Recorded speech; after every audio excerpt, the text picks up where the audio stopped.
Welcome to a new episode of the Opening Bid Unfiltered podcast. I'm Yahoo Finance Executive Editor Brian Sozzi. Like I always say, this podcast will make you a smarter investor. And if you do not come away a smarter investor after this episode, well, I mean, you may have to reconsider what you are doing in markets. Right now with me is Perella Weinberg CEO Andrew Bednar. Andrew, good to see you again. It has been a while. Thanks for having me. Researching you and your company, it takes me back to like my analyst days of crunching numbers and thinking about discounted cash flow. Talk to us a little bit about your career, because you've worked on some major deals.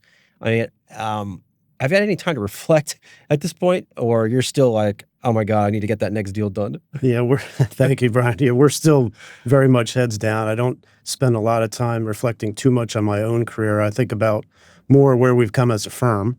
And, for Perella Weinberg, having started now almost 20 years ago with 7 guys in a conference room, both in New York and London, we opened our offices at the same time, June 15th, 2006. We've now grown to 750 people. We've got 12 offices in 5 countries. We've worked with some of the greatest and most well-known companies on the planet on their most complex and consequential transactions that they've gone through. And so it's been, a real terrific journey for us. We've been blessed. We've been very lucky. We've been in a marketplace that's been very supportive of our business model. But I don't spend too much time thinking about myself other than it's a scatter plot. I do get asked all the time about, how did you think about going from business school to law school? How did you think about going from, a money center bank to starting a boutique? And a lot of these decisions are not GPS. Mm-hmm. They're not plugged into some program and you figure it out. Some of them are, out of desperation. Mm-hmm. In the case of, from my own experience, going from business school to law school was because I was graduating business school and I couldn't get a job. So that made that decision pretty simple. And then in starting the firm, I was blessed to be part of a terrific group of founders, Joe and Peter, that, were very much iconic in my line of work. And so it was just a terrific opportunity to start the firm with them. And I'm very grateful we had the opportunity to do that together. Well, you are being humble, because when I think about doing deals and getting deals done, you go to Perella Weinberg. I've watched your company many, many years, so I will say that up front. But you also mentioned iconic. I mean, talk to us about like the founders, the co-founders of this company, and a little bit of their backstory too.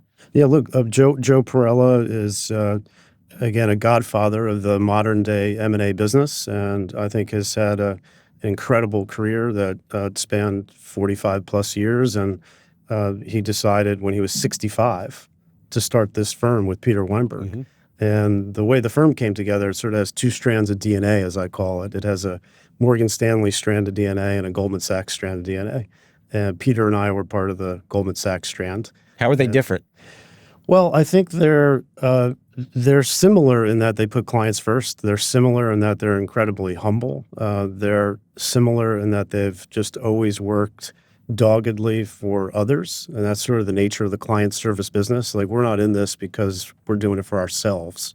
Like, our entire firm, the premise of the firm is putting clients first. And so I think that the important part of how we've come together is that they had a similarity of approaching this firm, which was put clients first, take care of your people, and the rest will take care of itself. And that was sort of the founding philosophy of the firm. And we're only in one business. We give advice. So we don't take deposits. We don't make investments. We don't extend credit. You don't have to worry about crypto. We don't have to worry about crypto.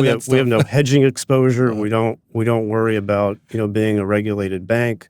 And so while our business is complex, which you'd alluded to earlier, like, we are involved in some of the most high profile and complex transactions that are out in the marketplace.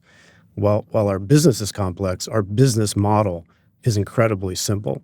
And so I think Joe and Peter had the vision of putting clients first, being trustworthy, and that's always the sort of premise of what we do every day is based on trust, integrity, and teamwork. And that's a concept that Peter developed very early on.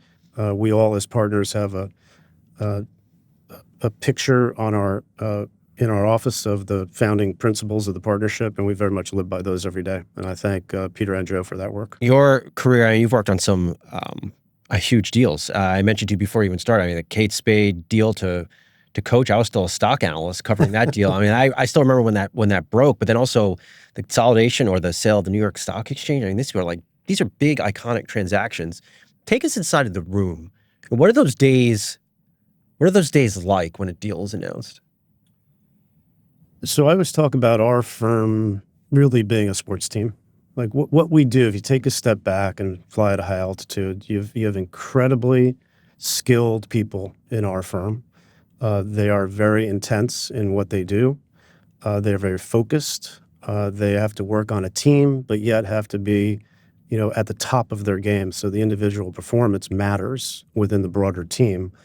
And no one wants to be sort of the point of failure or weakness on a team. And so you collect all those concepts together, and the fact that what we do has binary outcomes. It's usually you win something, you lose something.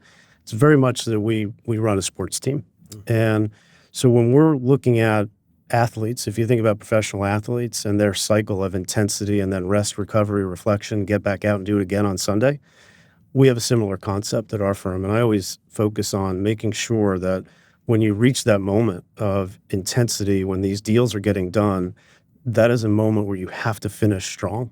So you cannot run really hard for 25 miles and coast the last mile of the marathon.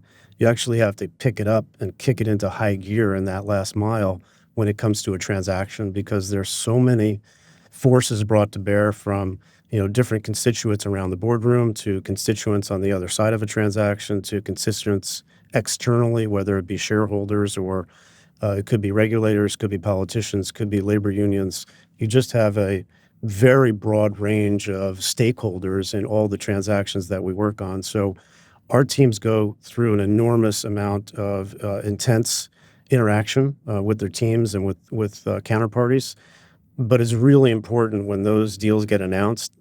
That's our adrenaline, actually. Mm-hmm. When those deals get announced, you just feel incredibly satisfied. Kind of like when we break news. it's exactly. The same thing. Yeah. It's the same concept. And probably every industry has this element of, how do you get what is the source of energy so that you come back out the next day? And yes, we enjoy working as a team. We're a highly collaborative organization, but first and foremost, we're intense and we focus on our clients and getting things done for our clients. That's where there's the ultimate satisfaction. That to us is, filling up the gas tank, or I guess today, plugging in the charger. It's true. And that's where we keep coming back out again for our clients. How does the sports team, how do they deal with stress? These are, like to your point, these are stressful. I mean, it's not like, hey, I'm a CEO of a company, I'm going to buy this other company, it gets done overnight.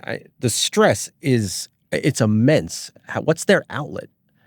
So first of all, we never get called on a Friday where someone says, hey, Andrew, I've got something really easy for you, and we're going to announce it on Monday morning. So That never happens. It's always something much more complex and, with a high level of gravity to all of our situations. So if you think about the lifespan of a corporate executive, in the life cycle of a corporate executive, M&A situations are among the most stressful and the most consequential. And so we're their Sherpa along the way on all these situations where, again, they have high impact outcome. And we have to go through with our teams how to get them prepared, not only mentally, but physically. Our focus is on making sure that we have the talent and the skill set first and foremost. So that starts at a very early stage in a career in investment banking with us, where we go through a 10-week training program before we even let our new bankers hit the floor. And once they hit the floor, it's constant rinse, repeat. We want to give immersive experiences for our bankers because there's no way to learn this with a textbook. So think of it as flight hours for a pilot. That's probably the best example, where we want to expose them to more and more hours of situational opportunities where they're seeing clients in action. So there's no simulator. That would be the only difference. And you want to make sure you put our younger bankers, as they go through the system, where they're starting to get a lot of muscle memory on what looks the same, pattern recognition on things that they're no longer going to be stressed out about. So their range of activities where they're going to get stressed gets narrower and narrower because they already have been through it. They know what to expect. And that's our job, to make sure that they've got, again, sufficient experience where they've kind of been there, done that. But for our business, it's always the 10% no one's ever seen before. That's really what we're hired for. Yeah. And there's no way to completely eliminate that stress, but we do talk a lot about managing it.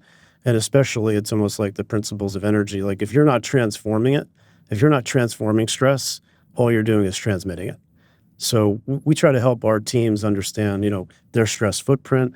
I often talk in our town halls and in our group meetings about making sure you get your rest, recovery, making sure you reflect things that may have gone wrong. We want our teams to be very resilient, but I want it to be reflective resilience, not just saying, I don't care about that loss, I'm going to get right back up and get out there again. It has to be a learning experience where you've had failure, because we've all had them. We've got a ton of failures in the business. So. Yeah, you mentioned that these are skilled workers. Is it hard to find the next generation of bankers to work at a company like yours? Right now, we're in the golden era for candidates wanting to be in our line of work, at least to start their career. So I think I'll get the numbers broadly correct, but maybe not to the decimal. But we had something around 8,500 applicants for entry-level position with us, and there's about 100 seats.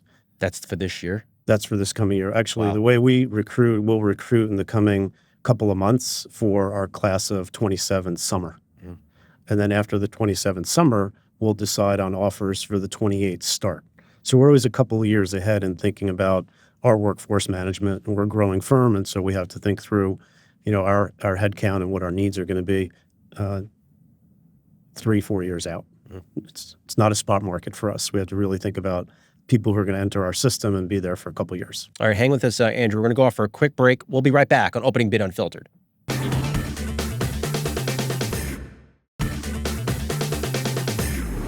All right, welcome back to Opening Bid Unfiltered here. Having a great conversation with Perella Weinberg CEO Andrew Bednar. A CEO comes to you today and asks you about a deal. What do you tell them right now? And it's a big deal. What's your advice to them?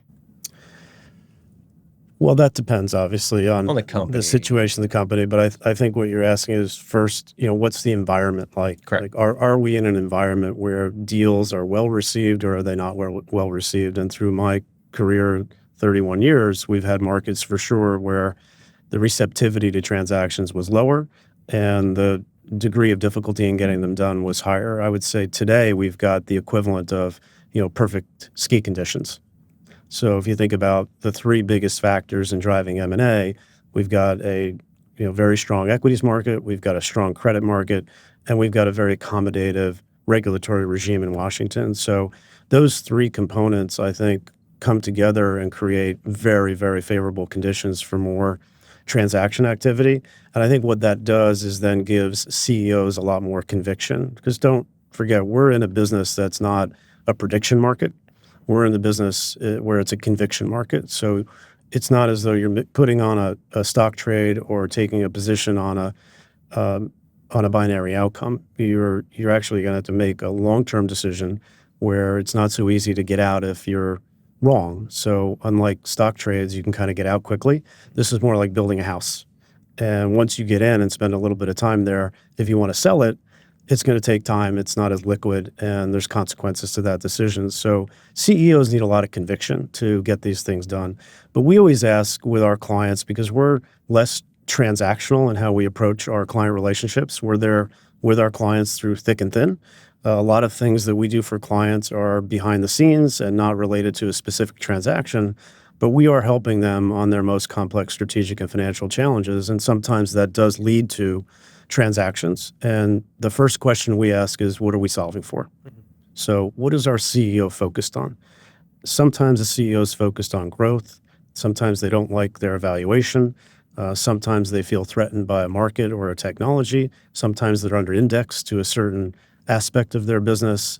And sometimes they're in financial stress where they have to think about, balance sheet. And balance sheet may involve reshaping the portfolio where we have to sell something.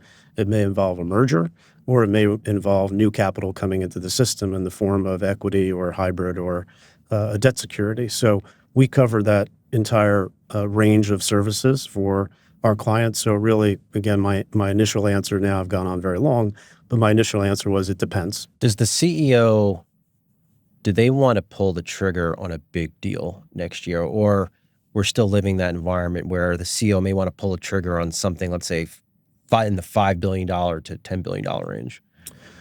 I think what's happening right now is that as bigger deals get done, it changes the whole frame of reference for a CEO and for their board. And so what a CEO and board may have thought was a big deal at 2, 3, 4, 5 billion now is seeing 15, 20, 30 billion and saying, are we thinking big enough? So CEOs are taking a step back and saying, if we're going to go through all of the work, all of the analysis, all of the risk, all the disruption, and all the the ancillary issues that you have in connection with a large-scale merger transaction, is what we're doing worth it? And I think that's an important change in the dynamic this year versus what we had seen certainly in 22 and 23, which were relatively weak M&A years.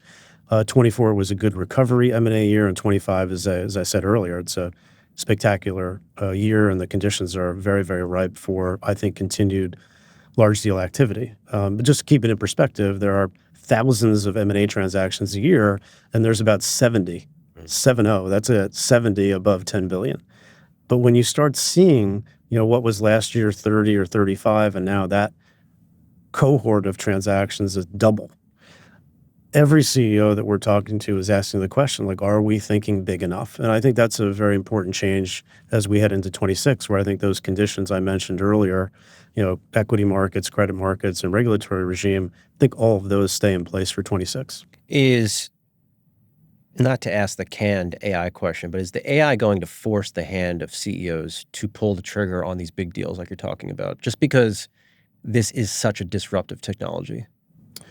It's certainly, I would say, a disruptive technology. It's a game-changing technology. It's also, I think, a job-eating technology. And we have to be very mindful of that. I haven't seen a CEO, haven't heard of a CEO saying we need to do something because of AI, other than those that are in the direct line of fire with the AI technology. But our clients that are outside of tech are not scrambling to do deals because of AI. I think they're continuing to implement AI into their organizations and into their supply chains, into their labor force, whatever their focus happens to be with AI. And it is changing the way business is done in every client that we are blessed to work with. So I think that is a trend that will continue in our own organization at Perella Weinberg.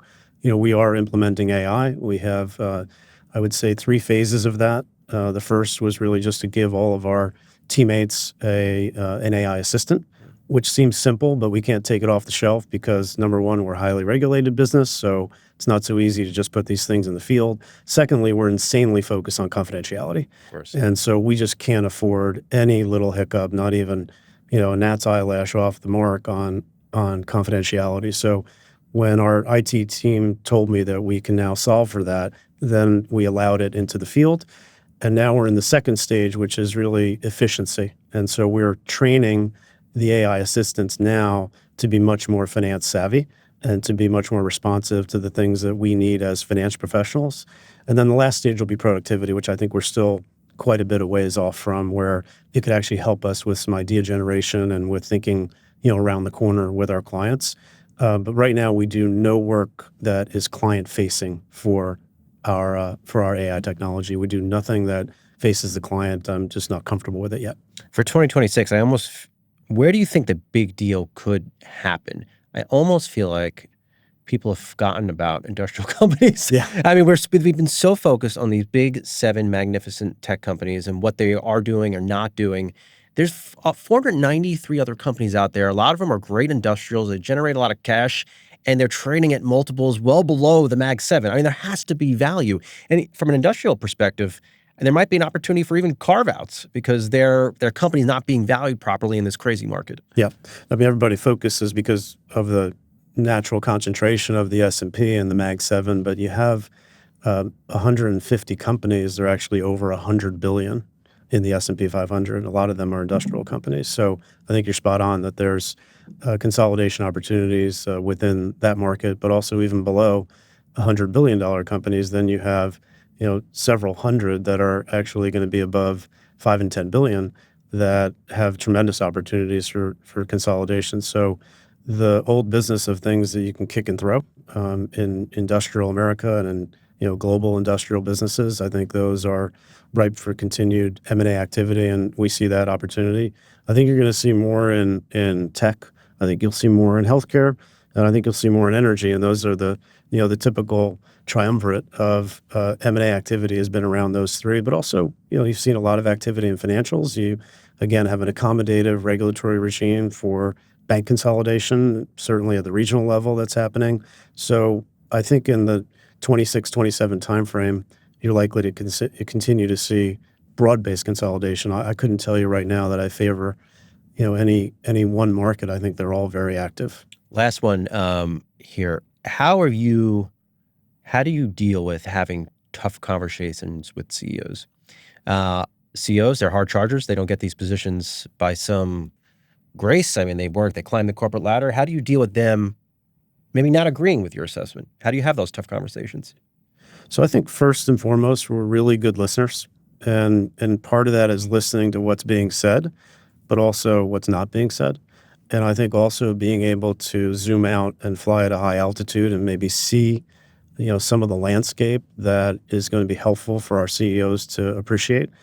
And we rarely get into arguments or blown up disagreements. I don't think that would be a fair characterization of when we do disagree.